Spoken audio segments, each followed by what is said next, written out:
Suspense. Tonight, Eve, starring Nancy Kelly.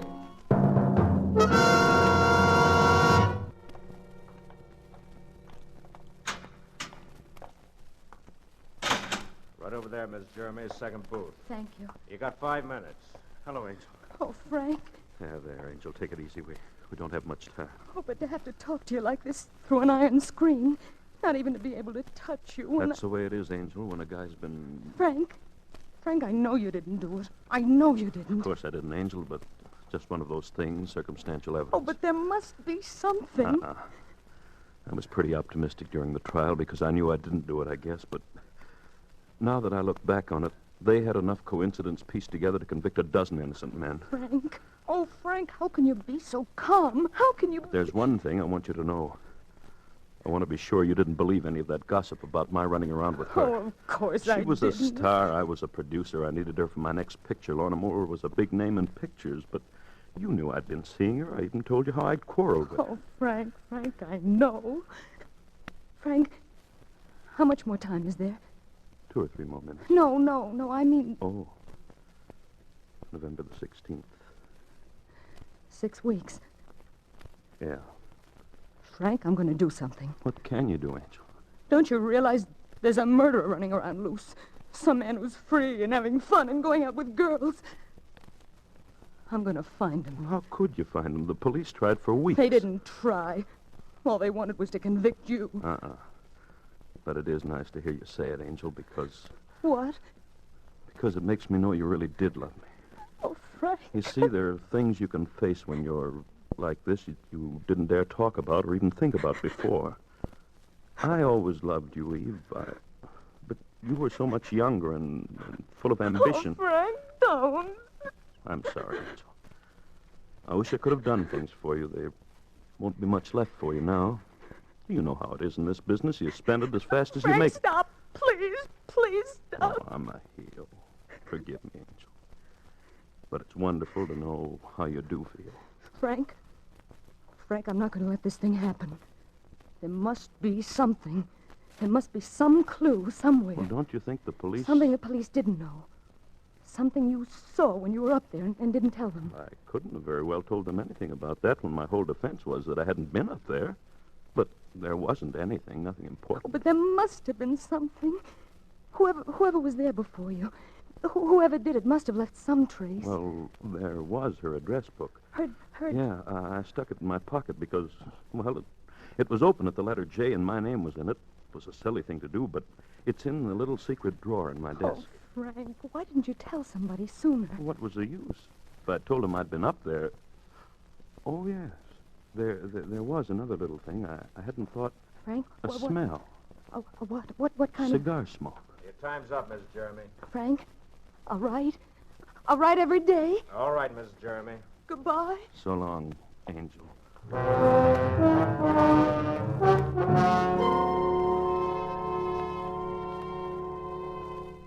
October 5th. Frank, darling, I found the little address book where you said it was. It's not much to go on. There are hundreds of names. But under the J's, there are only 3 others besides yours.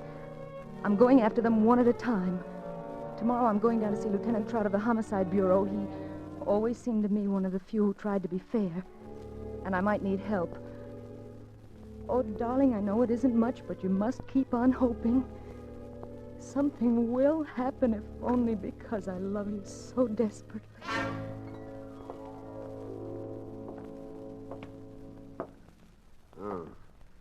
What's your angle, Mrs. Jeremy? My angle? Yeah, why are you doing all this? But he's my husband. I love him. Oh, look, Mrs. Jeremy, the cops around this town aren't exactly dummies, you know. We know what you were like before you married All him. right, Dick Tracy. A person can change, can't they? Sure they can. A cop just hates to have anyone think they can make a sucker out of him. You know how it is. Well, you can skip the apologies if that's where they're supposed to be. Sure. What do you want me to do? Well, what kind of evidence would I have to have? How specific would it What, to upset a first-degree murder rap? Well, something in writing. That's not so easy. Have you got a suspect in mind? Some particular person? No, not yet. But you might have. Well, there's one other thing. It's an old trick, but it's still good. What's that? Did you ever see one of these things? No, I don't think so. Here, talk into this little gadget here. What'll I say? Oh, anything. Just talk. Lieutenant Trout is one of the most chivalrous gentlemen I've ever met. You're quite a realist, aren't you? Yeah, now listen. Lieutenant Trout is one of the most chivalrous gentlemen I've ever met. See? A dictaphone. Yeah. Think it might come in handy? Well, it might.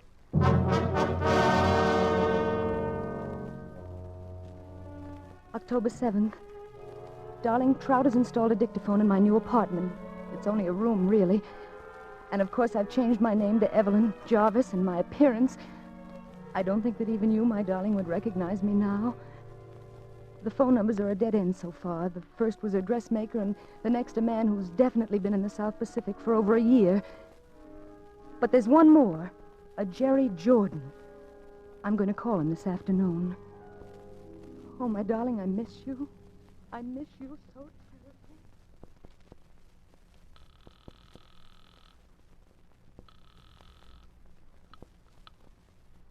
Hello? Oh, is this Mr. Jerry Jordan? Yes? Well, I've finally found you. Can you guess who this is? Well, I'm afraid I'm not very good at that. Oh, all right. I suppose I'll have to tell you. This is Evelyn Jarvis. Oh? Well, don't you know who I am? No, I'm sorry, I don't, Miss Jarvis. Well, this is embarrassing. Didn't you get the letter? No, what letter? Oh, my goodness. Well, you see, a very good friend of yours, who's also a very good friend of mine, wrote you a letter about me. Or at least he said he would. I see. And I'll give you one other clue. I'm from out of town. Now can you guess? You wouldn't be from San Francisco, would you? Well... Ed Thornton, eh? He always did have a terrible memory for anything but phone numbers. Well, I didn't mean to bother you, but Ed said to be sure and look you up. Well, where are you staying? Oh, I managed to find a little place. Well, lucky you. Have you got any plans for dinner? Why, well, I hadn't really thought... Say, better still, have you got any plans for right now? Well, really, Mr. No, Jordan. seriously. By the time we've had a drink and gotten acquainted, you'll be ready for dinner anyway. Oh, no. Now, you wouldn't want Ed Thornton to know you were acting that way, would you? You just jump in a taxi and tell him to take you to the Brown Derby on Vine Street. I'll be waiting right there.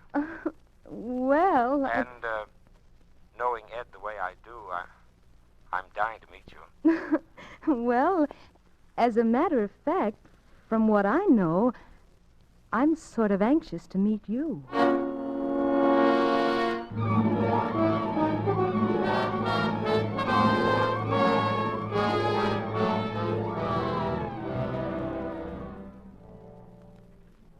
Darling, just a quick P.S. I'm going to meet him now at the Brown Derby. Mr. Jerry Jordan. And I have a hunch he's it. I don't know why. I'll remember what you said about cigar smoke. And yet, although I've got a hunch, it makes me feel a little shaky to be going there. He's got such a nice voice to be a murderer. No.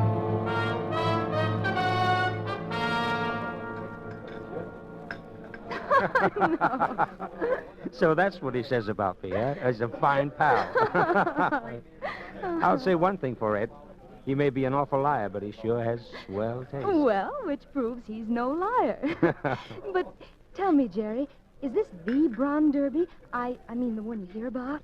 This is it. Well, are there any people, you know, famous people here now? Well, it's a little early, but... Well, you know, I've always thought it was awfully silly, really, to be impressed by movie stars. Still, Hollywood must be sort of an exciting town to live in. I mean, from some of the things I hear that go on. That's mostly newspaper talk. Hollywood's just like any other town. They have their regular quota of divorces and fistfights. Oh, and murders. Oh. You mean that Lorna Moore business? Well, I read something about it. Yes, that was a genuine tragedy, all right. I don't I don't suppose you knew her. Well, as a matter of fact, Lorna was one of the few celebrities I did know. Oh, really? What was she like? Well, Lorna was a long ways from being the sweet little thing she seemed to be on the screen. Oh, but murder was... Yes, I suppose nothing really excuses that. Well, anyway, they got the man who did it. Frank Jeremy? Yes, I guess they did. You mean you don't think that they... Oh, the case looked good enough. You can't always tell about those things, though. Any number of people might have done it. I'm afraid little Lorna's life was kind of a mess. Well, Jerry, were you... Mixed up with Lorna? No, Oh, no. but didn't the police... I mean, I should think with a woman like that, all of her They friends... nabbed Jeremy so quick they didn't even question anyone else. Anyway, I was out of town when it happened. Oh. Jerry, may I have a cigarette? I'm sorry. I don't use them. I'll get you some, however. I only smoke cigars. What did you say? I said I only smoke cigars.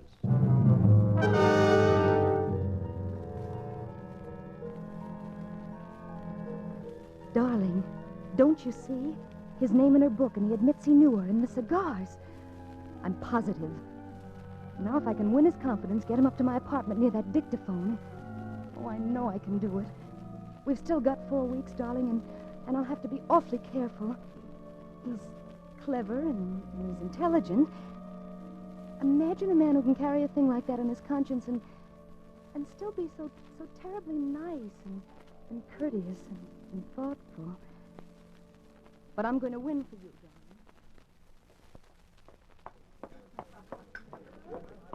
Hello, Jerry. Hello. You been waiting long? Not very. Jerry, is something the matter? I don't know, darling. Look, why do we always have to meet here? Why can't I pick you up at your place? I don't even know where it is. Sometimes it's almost as though you were, well, keeping some sort of a secret from me. Oh, isn't it a woman's privilege to have secrets? Don't talk like that, darling. Oh, Jerry, you must know by now I couldn't have any secrets from you. Oh, I'm a fine one to talk, I guess. The fact is, I've been holding out on you, darling. I don't live in that hotel. I live in a place out in Beverly Hills with about 30 rooms and a swimming pool a block long. I've got more money than I know what to do with. Oh? Oh, darling, I feel like a dog about it now, but I didn't want you to know at first. Oh, until you were sure I didn't care about money. Is that it? Yes, dear. Try to forgive me, will you? Oh, my poor darling. Will you? Of course I will. I do. And Jerry, Yes. about those secrets of mine, suppose there were some things I couldn't tell you yet. Would that matter? Not if I was sure you would tell me someday. Jerry, I promise you that someday I will tell you.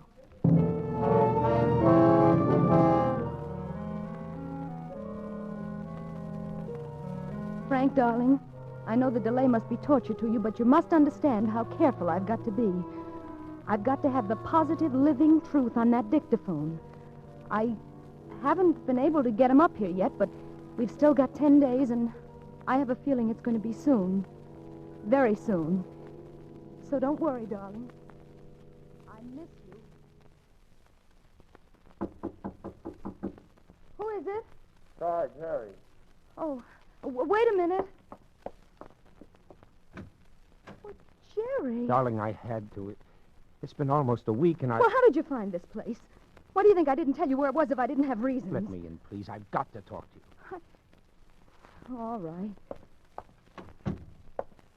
Darling, Ed Thornton arrived in town last night. Oh. He came to see me. Oh? He's never heard of you. He doesn't know anybody by the name of Evelyn Jarvis, or anyone that even looks like you. Is that what you came up here to tell me? Darling, I don't care what it is. Only please. Jerry. Oh, darling, I want you so much. Oh, Jerry, my darling. I want you to go away with me tonight. I want you to marry me. You what? I want you to marry me. But first, Oh, my darling, I've waited so long. there's something I've got to tell you. No, Jerry. No, Jerry, don't. I've got to. And then you can tell me whatever it is. And we can start even. If you still want to. Jerry, do we either of us have to tell anything? Does that matter now? I've got to, Evelyn. I can't keep it any longer. Not the way I feel about you. Jerry, I've killed someone. I'm a murderer. who? Lorna Moore. And another man is going to die for it. Jerry. Oh, no, my Jerry. Listen to me. It doesn't matter. I don't care what you've done. Jerry, I love you. You know that? I love you. Can you still? I've loved you from the beginning. It didn't matter then, and it doesn't matter now. Darling, what do you mean it didn't matter then? Did you? Yes, I knew. Do you know who I am? Who? I'm Eve Jeremy, the wife of the man who's going to die for it. His wife. Yes. Now you know. And you're willing to let him die? Oh, he deserves to die for the things he's done. He'd have probably killed her anyway if you I knew hadn't. he was seeing her. He was a beast, Jerry. I knew from the beginning it was a mistake. He beat me. He beat me and he tortured me. I can't even tell you some of the things he... When does it happen? The 16th? Tomorrow night. Tomorrow night.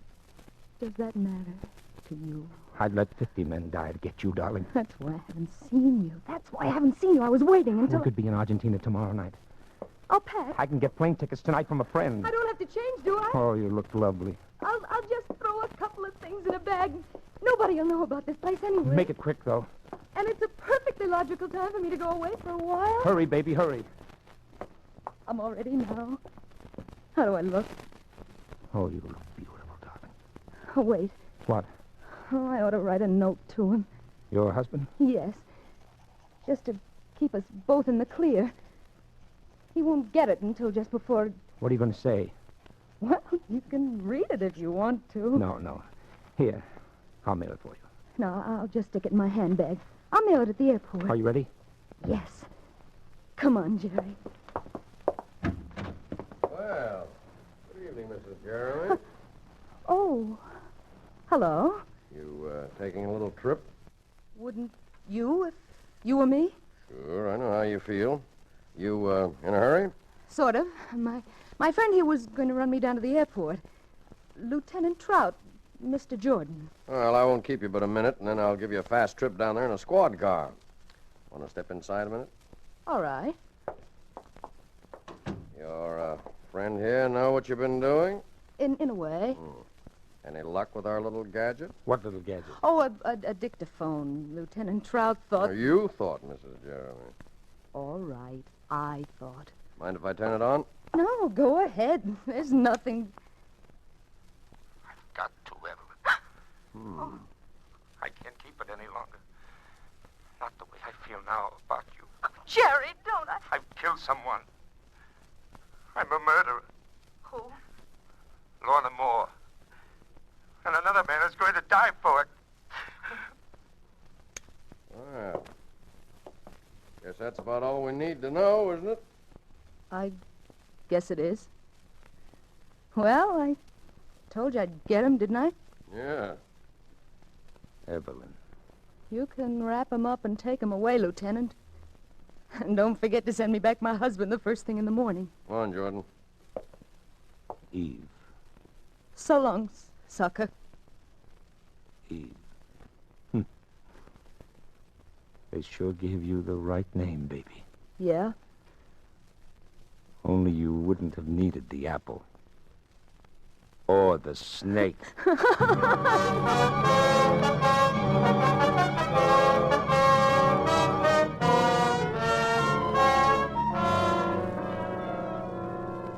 Oh, Frank, darling. Ellie, it just doesn't seem possible. Back here in our own home, out here on our own terrace again. Everything just the way it was. Yeah. Do you remember when we first took the place, how happy we were, and how the agent took us out on this terrace and asked us if it would be too high up, if we were afraid of high places? Mm-hmm. Frank, is something bothering you? Well, Eve... Oh, tell me, darling. Oh, I know you've been through so much. When I think that today you might have... Now, look, Angel, I haven't any kick coming. You saved my life. Oh, darling. And I know what the answer is anyway, but it would only prey on my mind if I didn't talk to you about it. And there shouldn't be anything like that between us ever, should there? Well, of course not, darling. What is it? I have a record here What record? that the police took off your dictaphone. Oh, well, Frank, I want to play it back for you, Angel. I'll put it on the phonograph here Oh, on the terrace. but Frank, please, dear. It's all right, Angel. I know. Jerry. Oh, my Jerry, listen to me. It doesn't matter. I don't care what you've done. Jerry, I love you. Do you know that? I love you. Can you still? I've loved you from the beginning. It didn't matter then, and it doesn't matter now. Darling, what do you mean it didn't matter then? Did you... Yes, I knew. You know who I am? Who? I'm Eve Jeremy, the wife of the man who's going to die for it. His wife? Yes. Now you know. And you're... Is that all? That was the end of the record. That was all that was recorded. Oh, It's all right, Frank. Angel. It's all right. I know. Oh, Frank. Don't you see I had to play it that way?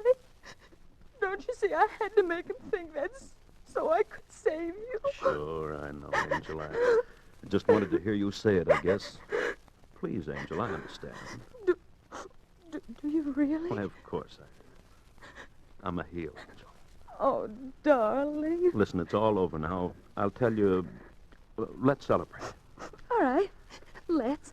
I'll go down and get us some wine, champagne or something. Oh, that'd be wonderful. I'll go now, only, What, darling? well, just getting out of the clink, I don't have any money.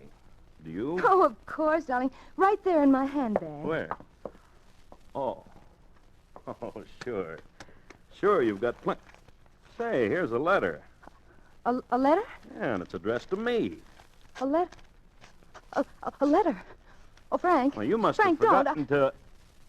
Frank. No, Frank. No, Frank, no. No, Frank, I didn't. I can explain just how, Frank. Please, Frank. Angel!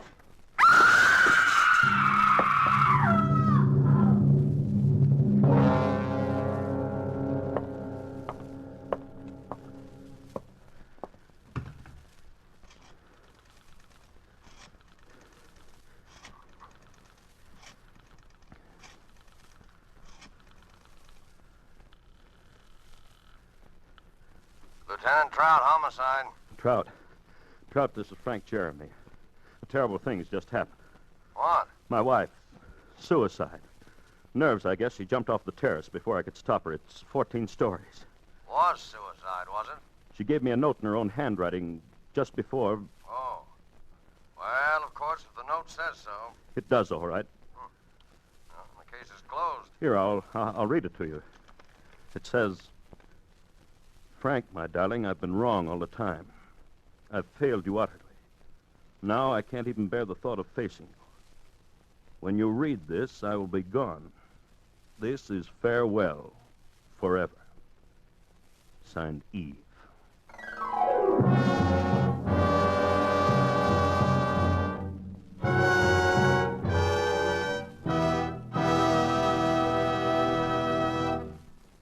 And so closes Eve, starring Nancy Kelly. Tonight's study in suspense. Suspense is produced and directed by William Spear. And now, further to intrigue you, we of Suspense present a special preview of our next exciting tale. And here it is, a tantalizing glimpse of our next adventure in Suspense. Warden Graves. Yes, Miss Rhodes. Sit down, won't you? Thank you. I hate to disturb you like this, but I've traveled clear across the country. They wouldn't give me the information over the phone. I know. You know what this visit is all about, Warden. To some extent, yes. You think one of our prisoners, Tom Nixon, has escaped. He has escaped. I'm as sure of it as I'm sure of sitting here now. I saw him at Lodge in New York City 2 days ago. You knew Tom Nixon well, Miss Rhodes? Knew him? He was my mother's murderer. My mother was Mrs. George Rhodes of Huntington, Long Island. She ran a boarding house there. He killed her on September 18th, 1933. We have all the records of the crime, Miss Rhodes. Tom was Mother's chief boarder for 10 years. Know him? Why, I sat opposite him at dinner table from the time I was a girl of 15. I knew him as well as I knew Mother. I'd know him anyway. I see. And now he's at large. He's free. Somehow or other, he's escaped this place. Maybe you're not aware of it. Maybe even his fellow prisoners aren't aware of it. But he's wormed his way out. And he's after me. He's after me. Oh, now, my dear young lady. Warden Graves. 10 years ago, when Mother was found murdered, I knew it couldn't have been anyone but Tom. I testified against him. I was the chief, practically the only witness at the trial. And when they sentenced him here for life, he swore to kill me.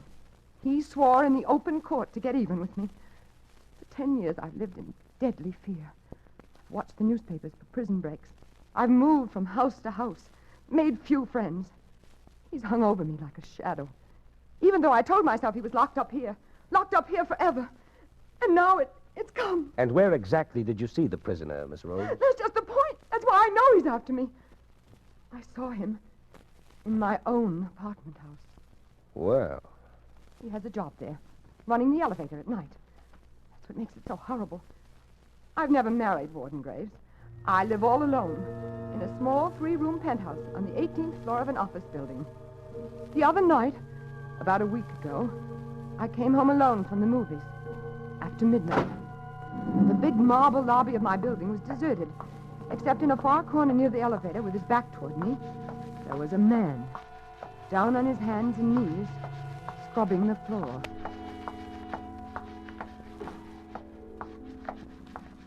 Good evening. Evening.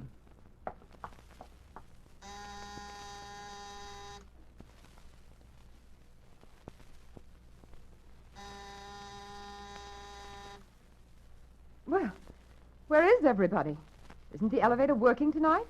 You want to go up in the elevator, Mum? Certainly. I'll be right with you. Okay, Mum. What floor?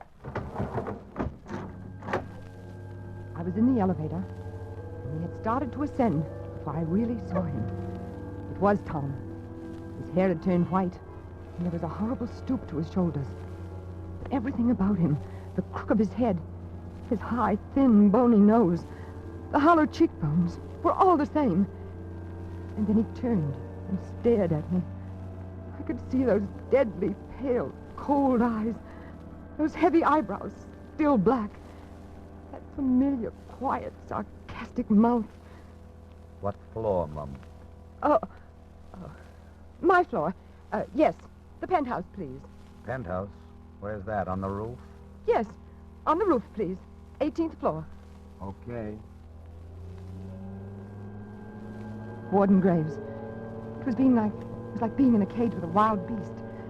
He kept watching me, peering at me furtively as the elevator moved with agonizing slowness up and up past the floors. I shrunk back, averting my face. The light in the car was dim. My only hope was that he did not recognize me. Here's your floor, miss. Thank you. Good night. Good night. Good night. You can go back down. I don't need anything, thank you. What's the matter? Forgotten your door key? No, it's right in my bag. I'll find it in a minute. You want me to let you in? Let me in. No, good Lord. I got pass keys to all the doors. It's no trouble. No, thanks, but No, I have it right here. Good night.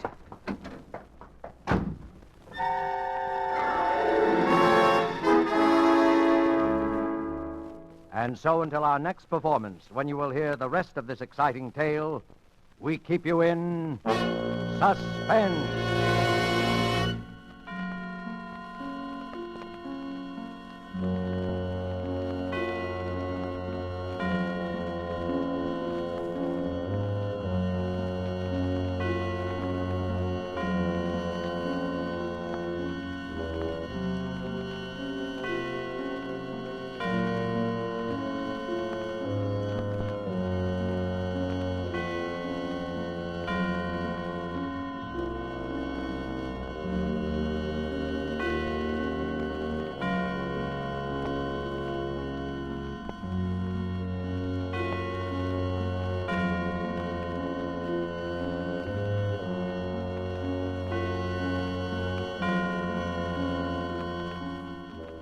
This is the Armed Forces Radio Service.